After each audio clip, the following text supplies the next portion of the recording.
ನಡಿ ಈಗ ಶುರು ಮಾಡೋಣ. ಕೇಸರಿಯಿಂದ ಮನೋಲ್ಲಾಸ ಮನಸ್ಸು ಮತ್ತೇರಿ ಕುಣಿದಾಡಿದೆ ನೋಡು, ಮನಸ್ಸು ಮತ್ತೇರಿ ಕುಣಿದಾಡಿದೆ ನೋಡು. ಕ್ಷಣ ಕ್ಷಣವೂ ಆಚರಿಸಿ ಕೇಸರಿ ಹಬ್ಬ. ವಿಮಲ್ ಬಾಯಲ್ಲಿ ಹೇಳಿ ಕೇಸರಿ. ಇನ್ಯಾರು ಕೂಡ ಬಾಬಾ ಸಾಹೇಬ್ ಅಂಬೇಡ್ಕರ್ ಏನು ಯಾವ ರೀತಿ ನಮ್ಗೆ ಶಕ್ತಿ ಕೊಟ್ಟರು ಅದೇ ಶಕ್ತಿನ ಈ ಭಾಗದ ಜನರಿಗೆ ಒಂದು ದೊಡ್ಡ ವಿಶೇಷವಾದಂಥ ಒಂದು ಕೊಡುಗೆ ಕೊಟ್ಟಿದ್ದಾರೆ. ಅದನ್ನು ಉಪಕಾರ ಸ್ಮರಣೆ ಹಿಂದೆ ಅವ್ರನ್ನ ಸೋಲಿಸಿ ನಾವು ಭಾಳ ಪಶ್ಚಾತ್ತಾಪವನ್ನು ಪಟ್ಟಿದ್ದೇವೆ. ಈಗ ನೋಡಿ, ಬಾಬುರಾವ್ ಚಿಂಚೋಶ್ವರ್ ಇರಲಿಲ್ಲ, ರೇವು ನಾಯಕ್ ಇರಲಿಲ್ಲ, ಸೌದಿ ಇರಲಿಲ್ಲ, ಇವರು ನಮ್ಮ ಗುತ್ತೇದಾರ್ ಮಾಲ್ಕೆ ಗುತ್ತೇದಾರ್ ಇಲ್ಲ, ಅವರೆಲ್ಲ ಈಗ ವಾಪಸ್ಸು ಕಾಂಗ್ರೆಸ್ ಪಕ್ಷಕ್ಕೆ ನಾವು ಮಾಡಿದ ತಪ್ಪು ಅಂತ ತಿಳ್ಕೊಂಡು ಈಗ ವಾಪಸ್ ಸೇರಿಕೊಂಡಿದ್ದಾರೆ. ಇದಲ್ಲದೆ 100 ಜನ ಕಾರ್ಯಕರ್ತರು ಮುಖಂಡಗಳೆಲ್ಲ ಸೇರಿದ್ದಾರೆ.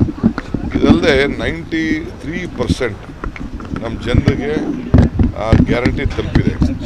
BJP ಮಾಡಿದಂಥ ಕಾರ್ಯಕರ್ತರು ಹೆಣ್ಮಕ್ಳು ಅವರೆಲ್ಲ ಉಪಯೋಗ ಪಡ್ತಾ ಇದ್ದಾರೆ.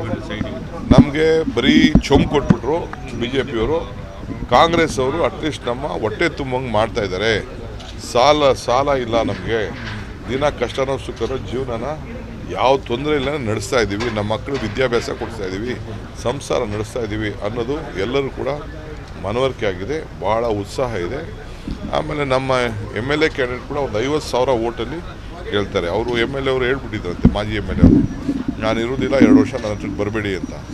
ಅದಕ್ಕೆ ಪಾಪ 17 ಜನ ಕಾರ್ಪೊರೇಟ್ರುಗಳು ಕೂಡ ಅವ್ರ ಎಲೆಕ್ಷನ್, ನಮ್ಮ ಎಲೆಕ್ಷನ್ ನೀವಿಲ್ಲ, ಈಗ ಯಾಕೆ ನಾವು ಮಾಡಬೇಕು ಅಂತ ಅವರು ಕೂಡ ಎಲ್ಲ ಬೇಜಾರು ಮಾಡ್ಕೊಂಡಿದ್ದಾರೆ. ಅಲ್ಲೊಂದು 50,000 ಲೀಡರ್ ಗೆಲ್ತಾರೆ ಅನ್ನೋದು ನನಗೆ ವಾತಾವರಣ ಕಂಡಿದ್ದೇನೆ.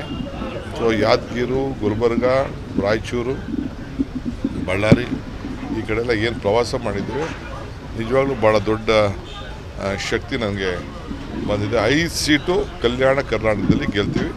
ನಾಳೆ ಈಗ ಶಿವಮೊಗ್ಗ ಹೋಗ್ತಾ ಇದ್ದೀನಿ, ಶಿವಮೊಗ್ಗದಿಂದ ಬಾಗಲಕೋಟು ಬೇರೆ ಕಡೆ ಎಲ್ಲ ಬರ್ತಾ ಇದ್ದೀವಿ. ಅದಾದ್ಮೇಲೆ ನಾನು ತಿಳಿಸ್ತೀನಿ. ಸರ್, ಈಗ ಪ್ರಜ್ವಲ್ ರೇವಣ್ಣ ಕೇಸಲ್ಲಿ ಹಾಸನದಿಂದ ಹೋಗೋಕ್ಕೆ ಸರ್ಕಾರನೇ ಯಾಕೆ ಕೇಂದ್ರದ ಕಡೆ ಬಟ್ ಮಾಡ್ತಾ ಇದ್ದಾರೆ, ನಿಮ್ಮ ಕೈಲೇ ಆಗಲಿ ಅಂದ್ರೆ ಬಿಟ್ಟು ಹೋಗಿ ನಾವು ಅಧಿಕಾರ ಮಾಡ್ತೀವಿ ಅಂತ ಇವರು ಅಶೋಕ್ ಅವ್ರು ಹೇಳ್ತಾರೆ. ಅಶೋಕ ಈಗ ಕಾನ್ಸ್ಟಿಟ್ಯೂಷನ್ ಪೋಸ್ಟ್ ಇಟ್ಕೊಂಡಿದ್ದಾರೆ. ಆ ಕಾನ್ಸ್ಟಿಟ್ಯೂಷನ್ ಪೋಸ್ಟ್ಗೆ ಏನು ಗೌರವ ಕೊಡಬೇಕು ಆ ಗೌರವ ಕೊಡಲಿ. ನಂಬರ್ 1, ವಿರೋಧ ಪಕ್ಷದ ನಾಯಕ ಆಗಿ ಒಬ್ಬ BJP ಮಾತಾಡ್ತಾ ಇಲ್ಲ. ಏನು ಹರಿಹ ಆಯ್ತಾಯಿದ್ರು, ಯಾಕೆ ಏನಾಯ್ತು ಅವ್ರಿಗೆ? ಈ ಹೆಣ್ಮಕ್ಳು ಹೋಗಿ Ashoka being A leader of the opposition ಹೋಗ್ಬೇಕು, ಅವ್ರ ಪಾರ್ಟಿ ಪ್ರೆಸಿಡೆಂಟ್ ಕರ್ಕೊಂಡು ಹೋಗ್ಬೇಕು, ವಿಜಯನ್ ಕರ್ಕೊಂಡು ಹೋಗ್ಬೇಕು, ಶೋಭಕನ್ ಕರ್ಕೊಂಡು ಹೋಗ್ಬೇಕು, ಆ CT ರವಿ ಕರ್ಕೊಂಡು ಹೋಗ್ಬೇಕು, ಆ ಸುನೀಲ್ ಕರ್ಕೊಂಡು ಹೋಗ್ಬೇಕು. ಅವರೆಲ್ಲ ಅವ್ರ ಪಾರ್ಟಿ ಲೀಡರ್ಗಳು ಯಾರ್ಯಾರು ಇದ್ದಾರೆ, ಸದಾನಂದ ಗೌಡರು ಎಲ್ಲ ಬೇರೆ ಯಾರೇ ಇರಲಿ, ಅವರೆಲ್ಲ ಕರ್ಕೊಂಡೋಗಿ ಎಲ್ಲರ ಮನೆಯನ್ನು ಹುಡುಕಿ ಎಲ್ಲ ನೋಡ್ಕೊಂಡವ್ರಲ್ಲ ಫೋಟೋಗಳನ್ನ, ಅವ್ರಿಗೆಲ್ಲ ಹೋಗಿ ಧೈರ್ಯ ತುಂಬುವಂಥ ಕೆಲಸ ಮಾಡಬೇಕು. ಕುಮಾರಸ್ವಾಮಿನೂ ಮಾಡಲಿ ಅಂತ ಹೇಳ್ತಾ ಇದ್ದೀನಿ. ದೇವೇಗೌಡರು ಹೋಗಬೇಕು. ನಮಗೆ ಹೆಣ್ಮಕ್ಳ ಬಗ್ಗೆ ಗೌರವ ಇದೆ ಅಂತ ಹೇಳ್ತಾರಲ್ಲ, ಅವರೆಲ್ಲ ಫೋಟೋಗ್ರಾಫ್ಸ್ ಎಲ್ಲ ಅವರ ಕಾರ್ಯಕರ್ತರು ಮತ್ತೊಂದಿರಲ್ಲ, ಅವರೆಲ್ಲ ಹೋಗಿ ಭೇಟಿ ಮಾಡಲಿ. ಯಾಕೆ ಭೇಟಿ ಮಾಡ್ತಾ ಇಲ್ಲ? ಹಾಸನದಿಂದ ಅದನ್ನು ಹೋಮ್ ಮಿನಿಸ್ಟರ್ ಬರ್ತಾರೆ. ಈಗ ಹೋಮ್ ಮಿನಿಸ್ಟರ್ ಬರ್ತಾರೆ, ಹೋಮ್ ಮಿನಿಸ್ಟರ್ ಉತ್ತರ ಹೇಳ್ತಾರೆ. ನಾನು BJPಯವ್ರು ಕೇಳ್ತಾ ಇದ್ದೀನಿ, ಅವ್ರ ಪಾರ್ಟ್ನರ್ ತಾನೆ. ಪ್ರೈಮ್ ಮಿನಿಸ್ಟರ್ ಏನು ಹೇಳಿದ್ರು? ಕುಮಾರಸ್ವಾಮಿ ಹೇಳ್ತಾರೆ ಏನಕ್ಕೆ ಪ್ರೈಮ್ ಮಿನಿಸ್ಟರ್ ಯಾಕೆ ಹೇಳಿದ್ರು? ಪ್ರೈಮ್ ಮಿನಿಸ್ಟರ್ ಯಾಕೆ ಅಂದರೆ ಜೊತೆ ಕೈ ಹಿಡ್ಕೊಂಡು ಎತ್ತಿ ಹಿಂಗೆ ಹೇಳಿದ್ಮೇಲೆ ನಾವು ಕೇಳಲೇಬೇಕಲ್ಲ, ಅವ್ರ ಪಾರ್ಟ್ನರ್ ಅಲ್ವಾ? ಆಮೇಲೆ ಅಶೋಕ್ ಹೇಳ್ತಾರೆ ನಿಮ್ಮ ಜೊತೆ ಗೆದ್ದಿದ್ದು. ಹೌದು, ನಮ್ಮ ಜೊತೆ ಗೆದ್ದಿದ್ರು, ಈಗ ಅವ್ರ ಜೊತೆ ಸೇರ್ಕೊಂಡು ಹೋಗ್ರೆ. ಸಂಬಂಧ ನಂಟಿಸ್ತಾನ ಇರೋದಕ್ಕೆ, ಪಾರ್ಟ್ನರ್ ಆಗಿರೋದಕ್ಕೆ ನಾವು ಕೇಳ್ತಾ ಇದ್ದೀವಿ. ಬೇರೆಯವ್ರನ್ನ ಯಾಕೆ ರಸ್ತೆಲ್ಲ ಹೋಗೋನೆಲ್ಲ ಕೇಳೋಕ್ಕಾಯ್ತಾ? ಇನ್ನೊಂದು ಪಾರ್ಟಿ ಕೇಳೋಕ್ಕಾಗ್ತದೆ? ನೋಡ್ರಿ ಕುಮಾರಸ್ವಾಮಿ ಅವರೇ ಹೇಳಿರೋದು ಅಜಿತ್ ಹನ್ಮಕ್ಕರ್ ಜೊತೆಲಿ ನನಗೆ ಇಷ್ಟ ಇರಲಿಲ್ಲ. ನಾನು ಯಾವಾಗ ಭೇಟಿ ಮಾಡಿದ್ದೆ, ಅವ್ರು ಯಾರೋ ಬಂದು ನನಗೆ ವಿಚಾರ ತಿಳಿಸಿದ್ರು, ಸ್ವಲ್ಪ ಇತ್ತು ಅಂತ ಅವರೇ ಹೇಳಿದ್ರು. ನಮ್ಗೇನ್ರಿ ಗೊತ್ತು? ನಮ್ಗೆ ಇನ್ಫಾರ್ಮೇಷನ್ ಹೆಂಗೆ ಗೊತ್ತಾಗಬೇಕು? ಅವ್ರು ಹೇಳಿದ್ದೆ ನಮ್ಗೆ ಗೊತ್ತಾಗಬೇಕು. ಅವರೇ ಹೌದಾ? ನಮ್ಮ ಬ್ರದರ್ ಹೇಳಿದ್ರಾ? ಅಚ್ಚಾ. ಈಗ ನಮ್ಮ ಬ್ರದರ್ ಹೇಳೋದಾದ್ಮೇಲೆ ನಮ್ಮ ಬ್ರದರ್ಗೆಲ್ಲ ಇನ್ಫಾರ್ಮೇಷನ್ ಗೊತ್ತಿರಬೇಕಲ್ಲ. ಅಲ್ಲೇ ಸೆಂಟ್ರಲಿಂದ ತಗೊಳ್ಳಿ, ಯಾರ್ಯಾರು ಕಳ್ಸವ್ರೆ, ಯಾರ್ಯಾರು ಮಾಡವ್ರೆ, ಏನು ಎತ್ತ ಅಂತ. ಏನು ನನಗೇನು ತಲೆ ಕೆಟ್ಟಿದ್ಯಾ? ನನಗೆ ರೋಡಲ್ಲಿ ಫೈಟ್ ಮಾಡ್ತೀನಿ ನಾನು. ಹಿಂದಕ್ಕೆ ಯಾರನ್ನ ಕಳಿಸಿ ಎತ್ತಕ್ಕೆ ಯಾವುದೋ ಒಂದು ತೋಟದಲ್ಲಿ ಮಡಗೋದು ಇನ್ನೊಂದು ಕಡೆ ಮಾಡೋದು ನನಗೇನು ಅವಶ್ಯಕತೆ ಇಲ್ಲ, ಅವ್ರಿಗೆ ಅವಶ್ಯಕತೆ ಇದೆ. ಯಾರು ಈಗ ಅವ್ನು ಹುಡುಗ ಹೇಳೋನಲ್ಲ ನಾನು BJP ಅವ್ರು ಕೊಟ್ಟೆ ಅಂತ. ಇನ್ನೊಂದು ಕಡೆ ಅವನು ಯಾರೋ ಅಡ್ವೊಕೇಟೇ ಹೇಳಿದಾರಲ್ಲ, ನಾನು ಕುಮಾರಣ್ಣನ ಬಗ್ಗೆ ನನಗೆ ಅಭಿಮಾನ, ಗೌಡ್ರ ಬಗ್ಗೆ ಅಭಿಮಾನ, ನಾನು ಭೇಟಿ ಮಾಡಿದ್ದೆ, ನಾನು ತಿಳಿಸಿದ್ದೆ ಅಂತ ಅವ್ನು ತಾತನೂ ಕೂಡ ಏನು ಹೇಳಿದ್ದಾನಲ್ಲ. ಅದು ಬಿಡಿ, ಅದು ನೆಕ್ಸ್ಟ್ ಪಾಯಿಂಟ್ ಬರೋಣ.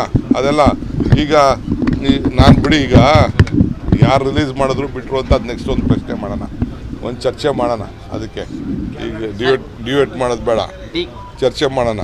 ಯಾರು ಬಿಟ್ಟರು ಯಾರು ರಿಲೀಸ್ ಮಾಡಿದ್ರು ಅಂತ. ಅದಕ್ಕೆ ನಾನು ಎಲ್ಲ ಸವಾಲಿಗೂ ಅದಕ್ಕೆ ಸಿದ್ಧನಾಗಿದ್ದೀನಿ. DK ಬ್ರದರ್ಸು ಚಿಲ್ಲರೆ ಹಣ್ಣು ತಮಾಸೆಗಳು 420ಗಳಂತ ಕುಮಾರಸ್ವಾಮಿ ಅವರು ಹೇಳ್ತಾರೆ.